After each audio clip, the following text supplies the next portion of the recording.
সূৰ্যগ্ৰহণ বা চন্দ্ৰগ্ৰহণ বুলি ক'লে আমি প্ৰত্যেকজন ব্যক্তিয়ে খুব সজাগ হৈ পৰো, সচেতন হৈ পৰো। বিভিন্ন বাধা থাকে, বিভিন্ন নীতি নিয়ম থাকে, কি কৰিম কি নকৰিম সেই বিষয়ে আমি সকলোৱে সাৱধান হওঁ। বা আমি সৰুৰে পৰা সূৰ্যগ্ৰহণ আৰু চন্দ্ৰগ্ৰহণৰ সময়খিনিত বহুত কাম কৰিব নালাগে বুলি শুনি আহিছো, নহয় জানো দেও? আৰু এই আগন্তুক 12 তাৰিখ বুধবাৰে সূৰ্যগ্ৰহণ পৰিছে, শাওণ মাহৰ সূৰ্যগ্ৰহণ। গতিকে তাৰ কেনেকুৱা ধৰণৰ প্ৰভাৱ আমাৰ প্ৰত্যেকগৰাকী ব্যক্তিৰ ওপৰত পৰিব, মানে আমাৰ ৰাশিসমূহৰ ওপৰত পৰিব, আজি সেই বিষয়ে কিছু আলোচনা কৰিম। আপোনাৰনো কি ৰাশি সেয়া কমেন্ট বক্সত গৈ কমেন্ট কৰি জনাবলৈ নাপাহৰিব। নমস্কাৰ, মোৰ নাম ৰেখা তালুকদাৰ। আজিৰ অনুষ্ঠানটিলে স্বাগতম জনাইছো। আৰু সূৰ্যগ্ৰহণ সম্পৰ্কে এইবাৰ বহুতো কথা ক'বলৈ, মানে সূৰ্যগ্ৰহণৰ প্ৰভাৱ ৰাশিসমূহৰ ওপৰত কিদৰে পৰিব সেই বিষয়ে বহুখিনি তথ্য আমাক দিবলৈ আমাৰ সৈতে আজি আছে জ্যোতিষ শাস্ত্ৰ বিশেষজ্ঞ, তাৰ লগতে সামুদ্ৰিক শাস্ত্ৰ বিশেষজ্ঞ, আপোনালোক সকলোৰে পৰিচিত ৰমেশ চন্দ্ৰ শৰ্মা শাস্ত্ৰী ডাঙৰীয়া। আহক তাৰ সৈতে কথা পাতো। দেও, অনুষ্ঠানটিলে স্বাগতম। হয়, গ্ৰহণ একেবাৰে সমাগত, আৰু গ্ৰহণ বুলি ক'লে মনত এটা মানে আশংকা থাকে, ভয় ভাৱ থাকে, বহু কথা জড়িত হৈ থাকে গ্ৰহণ, সূৰ্যগ্ৰহণ হওক বা চন্দ্ৰগ্ৰহণ হওক। গতিকে ইয়াৰ প্ৰভাৱটো এতিয়া ৰাশিসমূহৰ ওপৰত কিদৰে পৰিব সেই বিষয়ে কথা পাতিম। গ্ৰহণ মানে হৈছে আমাৰ শাৰীৰিক, মানসিক বা আৰ্থিক বা কৰ্মৰ দিশত এটা হেঁচা বা প্ৰভাৱ। গ্ৰহণ মানে হৈছে এটা নেদেখা অদৃশ্য শক্তি এটাই, যেন নকাৰাত্মক শক্তি এটাই আমাৰ কৰ্মৰ ক্ষেত্ৰত, আমাৰ কৰ্ম প্ৰেৰণাত বা মানসিক যিটো উৎকৰ্ষ সাধনত আমাক বাধা প্ৰদান কৰি থাকে। এতিয়া সূৰ্য, যিটো জ্যোতিষীয় মতে সূৰ্য হৈছে আমাৰ মন মগজুৰ কাৰক। আমাৰ মগজুৰ পৰিচালনা কৰে সূৰ্যৰ শক্তিয়ে। আমাৰ এই যে মন মগজুৰ পৰিচালনাৰ ক্ষেত্ৰত সূৰ্যৰ যি প্ৰভাৱ আছে, বা পৃথিৱী লোকত সূৰ্যৰ যি প্ৰভাৱ, এই প্ৰভাৱে আমাক কি দিছে, আটাইবিলাক মানুহক জীৱনী শক্তি বা প্ৰাণৱন্ত শক্তি দিছে। এই শক্তিৰ ওপৰত এক অদৃশ্য শক্তিয়ে যেতিয়া হেঁচি ধৰিব, যেতিয়া আচ্ছাদিত কৰিব, তাক কোৱা হয় গ্ৰহণ। এণ্টি ক্লক ৱাইজ যিহেতু আমাৰ গ্ৰহসমূহ পৰিভ্ৰমণ কৰে, আৰু ক্লক ৱাইজত ঘূৰে ৰাহু আৰু কেতু। গতিকে মুখামুখি হয় এটা সময়ত, প্ৰত্যেক গ্ৰহৰ লগতে মুখামুখি হয়। কিন্তু আমি সূৰ্য আৰু চন্দ্ৰৰ পোহৰটো আমি পোনপটীয়াকৈ আমি পৃথিৱীলৈকে পাওঁ, আৰু পোৱাৰ কাৰণে বা অতি ওচৰৰ পৰা বা প্ৰখৰভাৱে পাওঁ। গতিকে তাত পৰা ছাঁটো আমি দেখিবলৈ পাওঁ। বাকী গ্ৰহসমূহৰ ওপৰতো সেই ছায়াটো পৰে, কিন্তু সেই ছায়াটো আমি দেখিবলৈ নাপাওঁ। এতিয়া সূৰ্যগ্ৰহণৰ ক্ষেত্ৰত যিহেতু কেতু আৰু ইফালে ৰবি আহি সিংহ ৰাশিৰ প্ৰৱেশ কৰাৰ ঠিক আগমুহূৰ্ততেই আগষ্টৰ 12 তাৰিখ বুধবাৰে এই সূৰ্যগ্ৰহণটো আৰম্ভ হৈছে।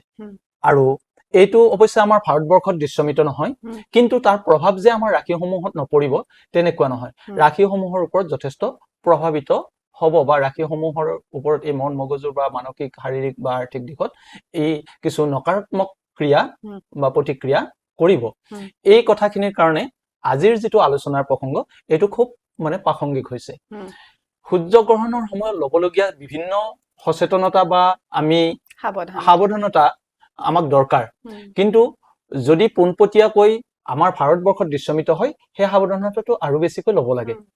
কিন্তু যেহেতু আমাৰ পৰোক্ষভাৱেহে সেই পৰিব, আমাৰ দৃশ্যমিত নহয় সমগ্ৰ ভাৰতবৰ্ষত, গতিকে সেই দক্ষিণ এছিয়াৰ দেশসমূহতহে সেইবোৰ দেখা হ'ব, বা আফ্ৰিকা, দক্ষিণ আফ্ৰিকা এইবিলাকতহে এইটো দেখিব।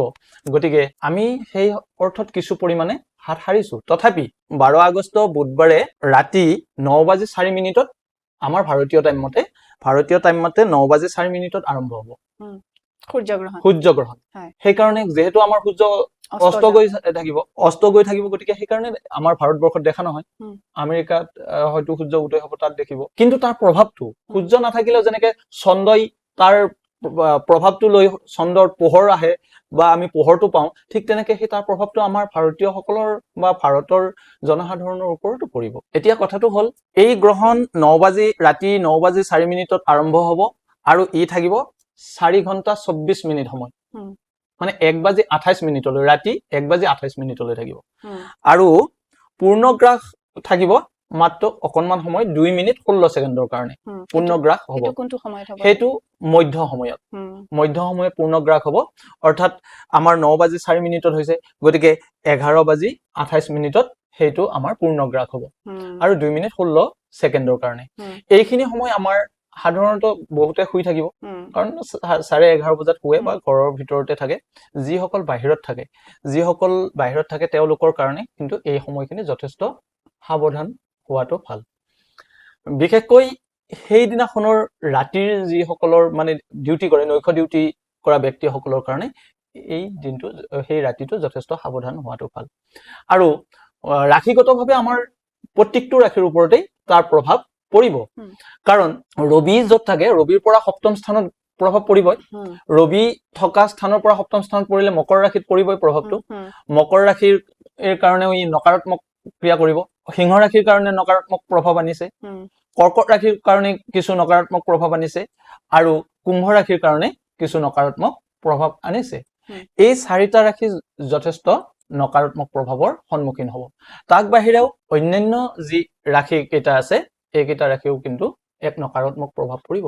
সূৰ্য হল পিতৃকাৰক গ্ৰহ, গতিকে সেইদিনাখন অমাৱস্যাও পৰিছে, 12 তাৰিখ অমাৱস্যা আৰম্ভ হৈছে। ৰাতি যিহেতু সূৰ্যগ্ৰহণ হ'ব, এই সূৰ্যগ্ৰহণৰ পৰা পৰিত্ৰাণ পাবৰ কাৰণে যিসকলৰ পিতৃ মাতৃ স্বৰ্গগত হৈছে তেওঁলোকৰ কাৰণে যি পিতৃ তৰ্পণ বা পিণ্ডাদি দান, পিতৃপুৰুষৰ যি স্মৰণ সেইদিনা কৰাটো নিতান্তই প্ৰয়োজন। তেনেহলে তেওঁলোকৰ সূৰ্যগ্ৰহণৰ যি নকাৰাত্মক প্ৰভাৱ তাৰ পৰা বহুখিনি তেওঁলোকৰ নিৰাময় হ'ব। 12 তাৰিখত যিটো আমাৰ পিতৃ শ্ৰাদ্ধাদি কৰ্ম, যিসকল ব্যক্তিৰ এবাৰ হলেও তেওঁলোকৰ পিতৃপুৰুষক স্মৰণ কৰক, স্বৰ্গগত পিতৃ বা পূৰ্বজসকলক তেওঁলোকে স্মৰণ কৰক। কৰিলে সকলো ৰাশিৰ ব্যক্তিৰ কাৰণেই এইটো এটা উত্তম কথা, আৰু সকলো ৰাশিৰ ব্যক্তিৰ কাৰণেই এই পিতৃ বা পূৰ্বজসকলৰ স্মৰণে বা তৰ্পণে, জলৰ তিল অৰ্পণে তেওঁলোকৰ সূৰ্যৰ গ্ৰহণৰ নকাৰাত্মক প্ৰভাৱৰ পৰা ৰক্ষা কৰাৰ এটা ৰক্ষা কৱচ।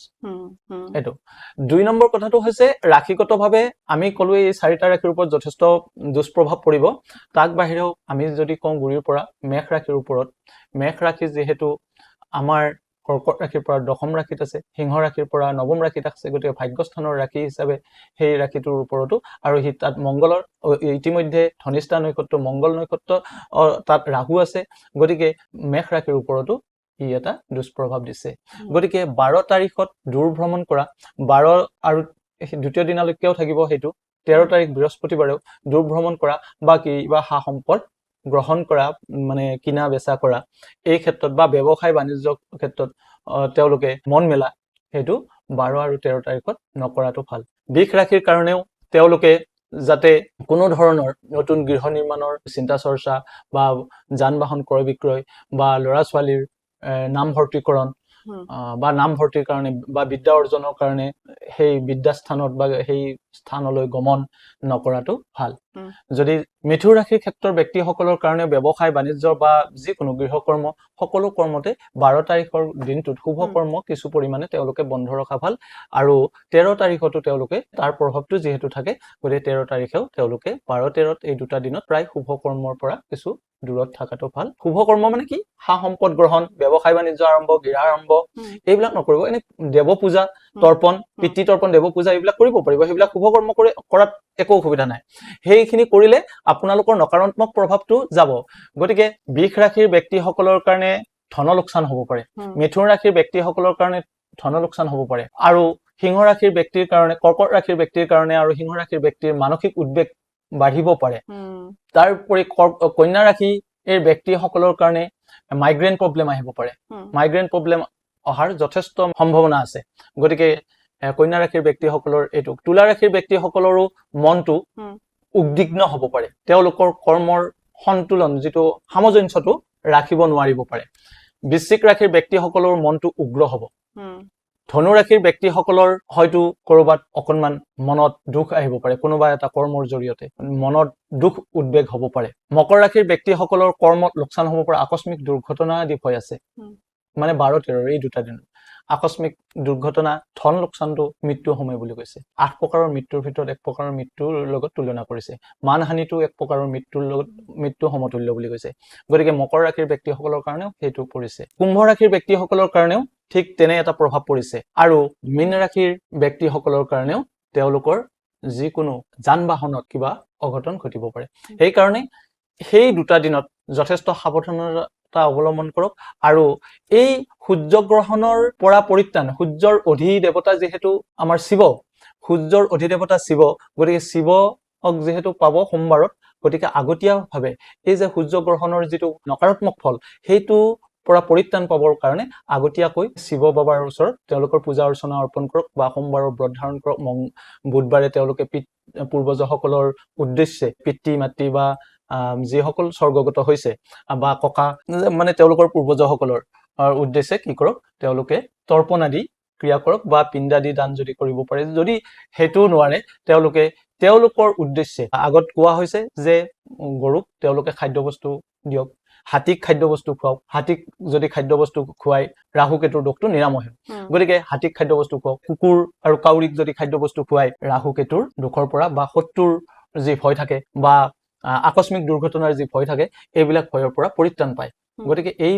আটাইবিলাক মানে দুষ্প্ৰভাৱৰ পৰা পৰিত্ৰাণৰ কাৰণে সকলো ৰাশিৰ ব্যক্তিয়ে যিটো পাৰে তেওঁলোকৰ যিটো সুবিধা হয় যদি সেইদিনাখন হাতী তেওঁলোকে দেখা পায় বা চিৰিয়াখানাত যদি যোৱাৰ সুবিধা থাকে বা তেনেকুৱা বা গাঁৱত যদি হাতী যায় হাতীক খাদ্যবস্তু খুৱাওক নহলে গৰুক খাদ্যবস্তু খুৱাওক নহলে কাউৰী বা কুকুৰৰ উদ্দেশ্যে তেওঁলোকে খাদ্যবস্তু দিয়ক দিলে তেওঁলোকে যথেষ্টখিনি এই নকাৰাত্মক প্ৰভাৱৰ পৰা পৰিত্ৰাণ পাব আৰু সকলোৰে মংগলময় হ'বৰ কাৰণে আমি আজিৰ এই ভিডিঅ'টিৰ জৰিয়তে সূৰ্য গ্ৰহণৰ যি দুষ্প্ৰভাৱৰ পৰা হাত সাৰিবৰ কাৰণে আজিৰ সকলোকে অনুৰোধ জনাইছো এইখিনি কৰিব নিশ্চয় সকলোৰে মংগল হ'ব বুলি আশা ৰাখিছো আৰু এয়া আছিলে সূৰ্য গ্ৰহণৰ প্ৰভাৱ কিদৰে ৰাশিসমূহৰ ওপৰত পৰিব সেই বিষয়ে কিছু কথা আপোনাৰনো কি ৰাশি সেয়া কমেন্ট বক্সত গৈ কমেন্ট কৰি জনাবলৈ নাপাহৰিব তেওঁৰ সৈতে যদি যোগাযোগ কৰিবলৈ বিচাৰিছে নম্বৰটো ইতিমধ্যে আপোনালোকৰ স্ক্ৰীনত আছে সেই নম্বৰতে যোগাযোগ কৰিব তাৰ লগতে ভিডিঅ'টো যদি চেনেলটো যদি এতিয়ালৈকে সাবস্ক্ৰাইব কৰা নাই অনুগ্ৰহ কৰি আমাৰ চেনেলটো আজি সাবস্ক্ৰাইব কৰি দিব আৰু দেও আমি সামৰো তেতিয়াহলে